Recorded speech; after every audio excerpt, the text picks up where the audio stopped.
আসসালামু আলাইকুম ওয়া রাহমাতুল্লাহি ওয়া বারাকাতুহু। সম্মানিত দর্শক মণ্ডলী, আপনারা দেখছেন বাংলাতে বেশ কিছু নাস্তিকের উৎপাত আবারও শুরু হয়েছে।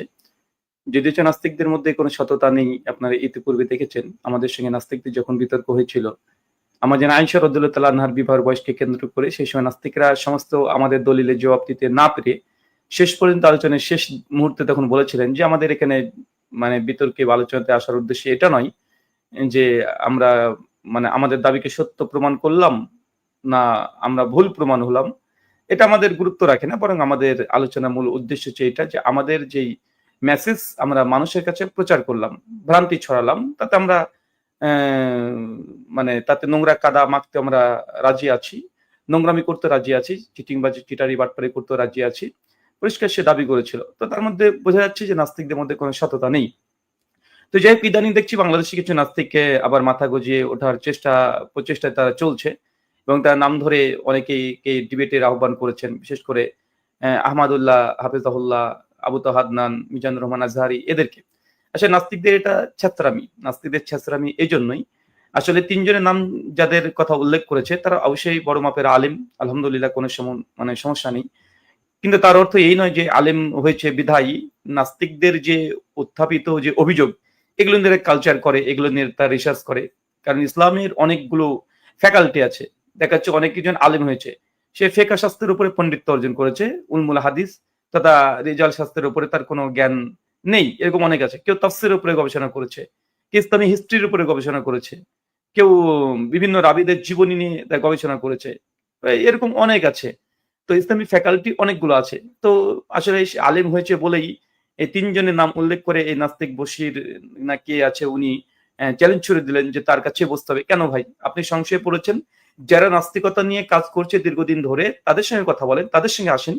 আর পরিষ্কারভাবে আমাদের অনেক দিনী ভাইরা আছে, মুশফিকুর রহমান মিনার ভাই আছে, হাফিজ সাহেব হাফিজ ভাই আছে, অনেকে আছে। আলেম প্রয়োজন হলে আলেম বসাবো। এখন কে কত বড় সেলিব্রিটি এটা তো আপনার দেখার দরকার নেই। আপনি বলছেন যে আপনার কিছু সংশয়ের সৃষ্টি হয়েছে। অ্যান্সার যদি আপনি পেয়ে যান, আপনি ভালো মুসলিম হয়ে যাবেন। আপনাকে ধন্যবাদ। কিন্তু এইজন্য আপনাকে ওই ৩ জন কেন লাগবে? যে কেউ একজন হতে পারে না? নাস্তিকদের স্ট্যান্ডার্ড কি এরকম?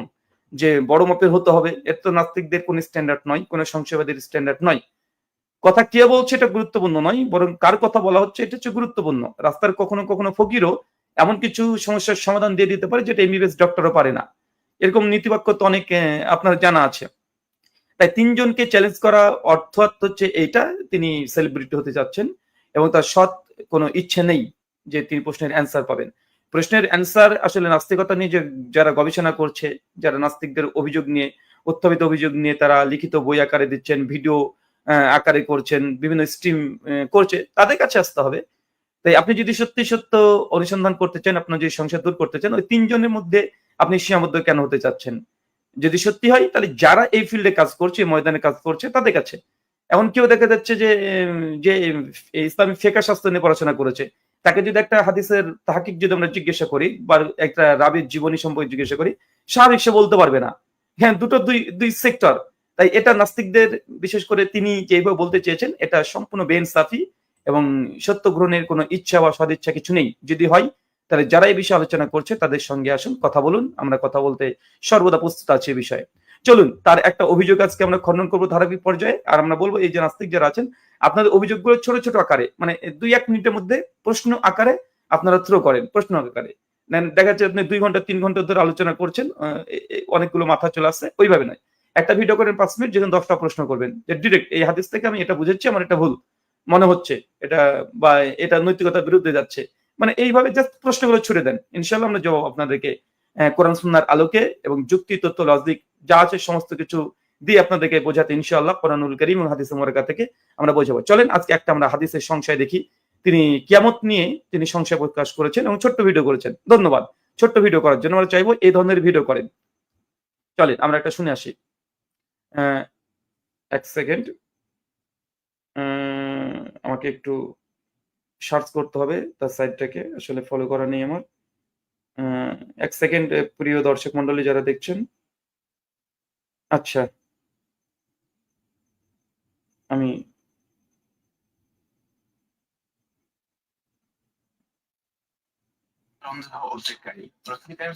আচ্ছা, আমরা ভিডিওটা পেয়ে গেছি। আসলে কি কিয়ামত হবে? ব্যাপারটা খুবই সন্দেহ উদ্রেককারী।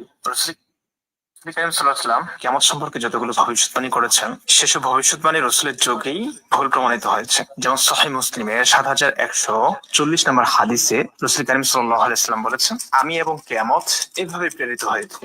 রাবী বলেন, তখন তিনি মধ্যমা এবং শাহাদাত অঙ্গুলি একত্রিত করেছেন, বুঝিয়েছেন যে খুব কাছাকাছি, আমার পরেই কিয়ামত হবে, খুব কাছাকাছি, কিয়ামত খুবই সন্নিকটে। আবার সহিহ মুসলিমের ৭১৪২ নম্বর হাদিসে আছে ভিন্ন কথা। এক ব্যক্তি রাসূল কারীম সাল্লাল্লাহু আলাইহি ওয়াসাল্লামের কাছে এসে জিজ্ঞেস করলেন, ইয়া রাসূলুল্লাহ, কিয়ামত কবে হবে? রাসূল কারীম সাল্লাল্লাহু আলাইহি ওয়াসাল্লামের পাশে ছিল মুহাম্মদ নামক একটি আনসার বালক, ছোট। রাসূল সাল্লাল্লাহু আলাইহি ওয়াসাল্লাম বললেন, এই বালক যদি বেঁচে থাকে তাহলে সে বৃদ্ধ হওয়ার আগে কিয়ামত হবে। এই বালক যদি বেঁচে থাকে তাহলে সে বৃদ্ধ হওয়ার আগেই কিয়ামত সংঘটিত হয়ে যাবে। সেই বালক বৃদ্ধ হলো, কিন্তু ঠিকঠাক আছে। এগুলো যে কোনো মানুষের মাঝে সংশয় সৃষ্টি করে, এসব বিষয়ের সমাধান আলেমদের কাছ থেকে জানা উচিত। এখন কেউ যদি সংশয় প্রকাশ করলো তাহলে তো তাকে মেরেই ফেলা হবে।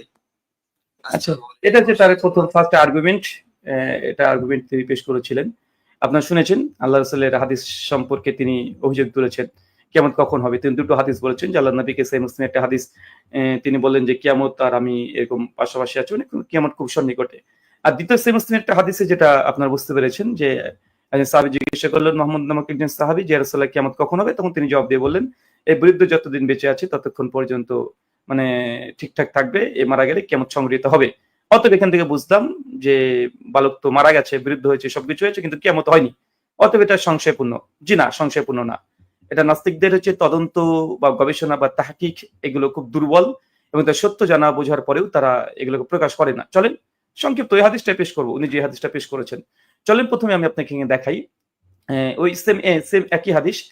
এটা সহিহ বুখারী থেকে দেখেন, হাদিস ৬৫১১ যে হাদিস তিনি পেশ করেছেন। দেখেন, আমাদের আয়েশা রাদিয়াল্লাহু তাআলা আনহা থেকে বর্ণিত, তিনি বলেন, কিছু সংখ্যক কঠিন মানে মেজাজের গ্রাম্য লোক নবী করিম সাল্লাল্লাহু আলাইহি ওয়াসাল্লামের নিকটে এসে জিজ্ঞাসা করলেন, মানে কিছু মানুষ এসে নবীর কাছে এসে জিজ্ঞাসা করলেন, কি জিজ্ঞাসা করলেন? কিয়ামত কখন হবে? আরবিতে কিন্তু কিয়ামত শব্দ নেই, এটা আমরা অনুবাদ করি বাংলাতে, তাই সাআত, সাআতু এই শব্দগুলো ব্যবহার হয়েছে, দেখেন ভালো করে। তো বলছেন যে কিয়ামত কবে হবে? তখন নবী তাদের সর্বকনিষ্ঠ মানে সবচেয়ে ছোট লোকটির দিকে তাকিয়ে বললেন, যদি এই লোক বেঁচে থাকে তবে তার বুড়ো হবার আগেই তোমাদের ওপরে, পয়েন্ট টু বি নোটেড, তোমাদের ওপরে তোমাদের কিয়ামত মানে সাআতু মানে সাআত এসে যাবে। এরপর লাল দেবে দাগিয়ে রেখেছি, দেখেন হিশাম বলেন, মানে এই হাদিস যিনি বর্ণনা করেছেন তিনি বলেন এখানে সাআতু তথা কিয়ামত আসবে, সাআত আসবে, এর অর্থ তাদের মৃত্যু। Case is closed. তার মানে এখানে কিয়ামত বলতে কি বোঝায়? আসলে যারা নাস্তিক হয়েছে, কিনে যেটা আলিম হয়েছে আমি বুঝি না।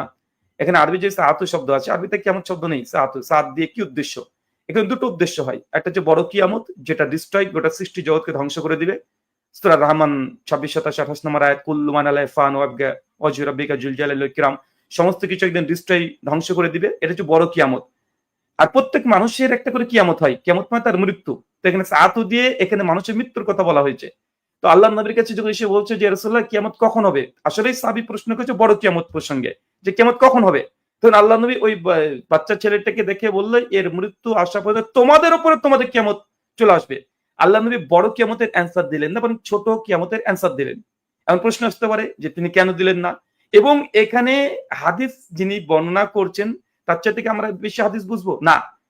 এটাকে আমরা নতুন ব্যাখ্যা করছি? না। সহিহ বুখারী ৬৫১১তেই ইবনে হিশাম রাহিমাহুল্লাহ তিনি হাদিস বর্ণনা করে তিনবার বলে দিচ্ছেন, এখানে উদ্দেশ্য সাআতু দ্বারা, কিয়ামত দ্বারা এটা পৃথিবীর ধ্বংস হওয়া, এই কিয়ামত উদ্দেশ্য নয়। এটা মানুষের মৃত্যু। কারণ মানুষের মৃত্যু এটা ফার্স্ট কিয়ামত। এটা মানুষের জন্য কিয়ামত, তার জন্য ধ্বংস, তার জন্য সাআতু মানে ধ্বংস হয়ে যাওয়া। তো এখানে স্পষ্ট ক্লিয়ার এই হাদিস থেকে হয়ে যায়। এখন প্রশ্ন, যে নবীকে জিজ্ঞাসা করলো বড় কিয়ামত সম্পর্কে, তবে নবী উত্তর দিলেন কেন ছোট কিয়ামত সম্পর্কে? এই জ্বলন্ত প্রমাণ কোরআনুল কারীম সূরা যদি ইয়াসিন খুলেন ৩৬ নম্বর আয়াত, আল্লাহ সুবহানাহু ওয়া তাআলা জানিয়ে দিয়েছেন যে কিয়ামতের জ্ঞান আল্লাহ সুবহানাহু ওয়া তাআলা কাউকে দেন না। তবে হ্যাঁ, কিছু কিছু আলামত ঘটতে পারে কিয়ামত কখন হবে, এই বিষয়ে তিনি নবীদেরকে তিনি ইলম দিয়েছেন। যেমন দাজ্জাল বের হবে, বা ইয়াজুজ মাজুজ আসবে, বা চন্দ্র দ্বিখণ্ডিত হবে। এরকম কিয়ামতের কিছু আলামত, কিছু সাইন, কিছু নিদর্শন। কিন্তু বড় কিয়ামত এক্সাক্ট দিন তারিখ ক্ষণ ঠিক করে আল্লাহ সুবহানাহু ওয়া তাআলা এই জ্ঞান কাউকে দেননি। তার জন্য যখন জিজ্ঞাসা করছে সাহাবীরা এসে যে রাসূলুল্লাহ কিয়ামত কখন হবে, মানে বড় কিয়ামত উদ্দেশ্য, মানে কখন হবে? তো আল্লাহ নবী তো একাধিক জায়গাতে একাধিকবার তিনি সাহাবীদেরকে বলে দিয়েছেন যে কিয়ামত হওয়ার পূর্বে 10খানা বড় বড় আলামত আছে, ছোট ছোট আরো মানে অর্ধ শতাধিক তিনি কিয়ামতের জ্ঞান যে কখন ঘটতে পারে তার কিছু সাইন, কিছু নিদর্শন, কিছু চিহ্ন তিনি দিয়ে দিয়েছেন। তারপর যখন প্রশ্ন করছে আল্লাহ নবী প্রায় এরকম অ্যান্সার তিনি দিয়েছেন অনেক জায়গাতে। চলো একটা হাদিস দেখাই। আচ্ছা, এখানে দেখেন যে আল্লাহ রাসূলের কাছে আবু রাবি আতিকা রাহিমাহুল্লাহ একজন বিখ্যাত তিনি তাবী ছিলেন। আনাস ইবনে মালিক মানে নবীর যিনি শাগির্দ ছিলেন, 10 বছরের তিনি শাগির্দ ছিলেন, থেকে বর্ণিত তিনি বলছেন, তিনি বলেন এক ব্যক্তি রাসূল সাল্লাল্লাহু আলাইহি ওয়াসাল্লামের নিকটে এসে বলেন, ইয়া রাসূলুল্লাহ কিয়ামত কবে সংঘটিত হবে? দেখেন আরেকজন সাহাবী প্রশ্ন করছেন, কিয়ামত কখন সংঘটিত হবে? তখন আল্লাহ নবী কি জবাব দিচ্ছেন দেখেন, তিনি বলছেন দেখেন যে তিনি বললেন যে তুমি কিয়ামতের জন্য কি পাথেয় সঞ্চয় করেছো? আল্লাহ নবীকে জিজ্ঞেস করছি, ইয়া রাসূলুল্লাহ কিয়ামত কখন হবে? মানে বড় কিয়ামত উদ্দেশ্য যেটা ধ্বংস, ডিস্ট্রয় হয়ে যাওয়া। গোটা মানে মানে ধ্বংস হয়ে যাবে যে কিয়ামত, বড় কিয়ামত সেটা সৃষ্টি জগতের ডিস্ট্রয়। তো আল্লাহ নবী সঙ্গে পাল্টা সাহাবীকে এই উত্তর না দিয়ে তিনি বলছেন যে তুমি কিয়ামতের জন্য কি পাথেয় জোগাড় করেছো? কিয়ামত তো যখন তখন হতে পারে। মানে সে বলল যে আল্লাহ রাসূল সাল্লাল্লাহু আলাইহি ওয়াসাল্লামকে আমি ভালোবাসি, নিশ্চয়ই তুমি তার সঙ্গে উঠবে। তারপর আল্লাহ রাসূলকে সেই সাহাবী বলে, ইয়া রাসূলুল্লাহ আমি আপনাকে ভালোবাসি। আল্লাহ নবী তখন বললেন যে যাকে ভালোবাসে সে কিয়ামতের মাঠে তার সঙ্গে উঠবে। তো এখানে আল্লাহ নবী অ্যান্সার দিচ্ছেন সে মানুষের মৃত্যু। যখন প্রশ্ন হচ্ছে ইয়া রাসূলুল্লাহ কিয়ামত কখন সংঘটিত হবে? আল্লাহ নবী তখন তার জবাবে বলছে যে তুমি কিয়ামতের জন্য কি সঞ্চয় করে রেখেছো? কারণ যখন তখন কিয়ামত চলে আসতে পারে, তোমার মৃত্যু ঘটে যেতে পারে। তো তোমার মৃত্যুর আগে তুমি কি প্রস্তুতি নিয়েছো? বা বড় কিয়ামত চলে আসতে পারে, অর্থাৎ তোমার যে ছোট কিয়ামত তুমি নিজে মৃত্যুবরণ করতে পারো, তোমার সঞ্চয় কি আছে পাথেয়? তার মানে এই দুটো হাদিস দেখেন একই। সাহাবীরা প্রশ্ন যখনই করেছেন আল্লাহ নবী বড় কিয়ামতের একজিস্ট দিন তারিখ ক্ষণ তিনি ঠিক করে দেননি। হ্যাঁ, অন্য হাদিসে আল্লাহ নবী বলেছেন কিয়ামতের 10টা বড় নিদর্শন আছে, 5টা বড় ছোট নিদর্শন আছে, এবং হাদিসে বিভিন্ন আছে, প্রায় শতাধিক হাদিস পাওয়া যায়। কিন্তু যখন স্পেসিফিক এসে কোনো সাহাবী জিজ্ঞাসা করতেন কিয়ামত কখন হবে, তখন আল্লাহ নবী মূলত সেই ব্যক্তিকে বলতেন যে কিয়ামত তো যখন তখন ঘটে যেতে পারে, তোমার প্রস্তুতি কি আছে? তোমার প্রস্তুতি কি আছে? এই জন্য আল্লাহ নবী এখানে একই কথা বলেছে, বালক যখন বৃদ্ধ হওয়ার পূর্বেই তোমাদের উপরে তোমাদের কিয়ামত নেমে আসবে। মানে ওই বালক বৃদ্ধ হওয়ার আগে যে সাহাবী প্রশ্ন করছে ওর মৃত্যু হবে। এখানে সহিহ বুখারীতে ইবনে হিশাম স্পষ্টভাবে বর্ণনা করে দিয়েছে।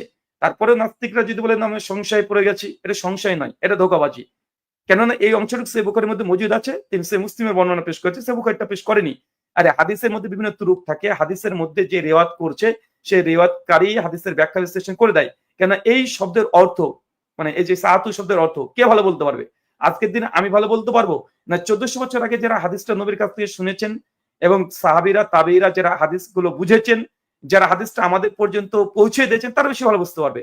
তো তাদের ইন্টারপ্রিটেশন, তাদের ব্যাখ্যা, তাদের কমেন্টারি এই হাদিসে মজুদ আছে যে এখানে এই বালকের মৃত্যুর পূর্বে কিয়ামত হওয়া উদ্দেশ্যে বালকের মৃত্যু, এই বালকের মৃত্যু এখানে সাআতু দ্বারা এই বালকের মৃত্যু ঘটবে। এখানে উদ্দেশ্য এটা নয় যে সে ব্যক্তি মারা যাওয়ার সঙ্গে সঙ্গে বড় কিয়ামত চলে আসবে। জি না, তার নিজের মৃত্যু, এটা ছোট কিয়ামত।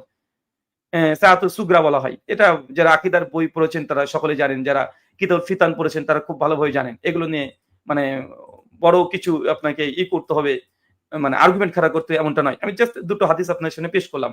তো সামনে দর্শক মণ্ডলী, নাস্তিকদের এইসব ভুইফুর যুক্তি এবং তারা যে সংশয়ে পড়ে যায় কেই জানি কেন যে সংশয়ে পড়ে, আসলে ভালোভাবে স্কুলে যদি পড়াশোনা না করে তাহলে এমনই সংশয়ের মধ্যে পড়ারই কথা। কেন একটা হাদিস দেখেছি ইমাম বুখারী রাহিমাহুল্লাহ তিনি যে অংশটুকু নিয়ে এসেছেন সহিহ বুখারীতে, দেখছি আরেক জায়গায় একটা তুরুক বেশি নিয়ে আসেন, আরেকটা রাবী রিওয়ায়াতকারী আরেকটু বেশি নিয়ে আসেন, মুক্তাসার নিয়ে আসেন, কেউ মুফাসসাল নিয়ে আসেন। তো হাদিস জগৎ আলহামদুলিল্লাহ যারা এটা ঘাটাঘাটি করে তারা বুঝে। একই হাদিসে দেখা যায় 10খানা সনদ থেকে প্রত্যেকটা সনদের মতনগুলো টেক্সটগুলোকে এক জায়গায় জড়ো করতে হয়, তারপরেই সেই বিষয়ের উপর একটা সিদ্ধান্ত আসে। মুসলিমরা একটা হাদিস দেখে সিদ্ধান্ত দিয়ে দেয় না। তাই মুসলিমদের স্ট্যান্ড পয়েন্ট কি এটা বোঝা উচিত, তারপরে অভিযোগ করা উচিত, এতরাজ করা উচিত। কেন এই জবাব 1400 বছর আগে হাদিসের বর্ণনাকার সহিহ বুখারীর মধ্যে স্পষ্ট মজুদ আছে। তাই এই যে ইমরান বিন বশির কি সংশয়ে পড়েছেন, এটা আসলে কোনো সংশয় নয়। এটা মানুষকে সংশয়ে ফেলার জন্য একটা মানে ধোঁকাবাজি তারা মানে চেষ্টা চালাচ্ছে। ধন্যবাদ সকলকে আজকে এই সংক্ষিপ্ত ছোট্ট একটা জবাবের জন্য। পরবর্তী সময়তে তার দ্বিতীয় একটি ভিডিও আসছে যে দাজ্জালের কোন চোখ কানা, ডান চোখ না বাম চোখ। ওখানে ইনশাআল্লাহ আমরা বিস্তীর্ণ আলোচনা করব কোরআন সুন্নাহর আলোকে, এবং আমরা দেখাবো আসলে দাজ্জালের কোন চোখ কানা। এর চাইতে বড় কথা আসলে নাস্তিকরাই ছোট দাজ্জাল, এদের চোখ কানা, তার এক অংশ দেখে আর এক অংশ দেখে না। পরবর্তী এপিসোডে আপনাদের সঙ্গে দেখা হবে। ধন্যবাদ সকলকে।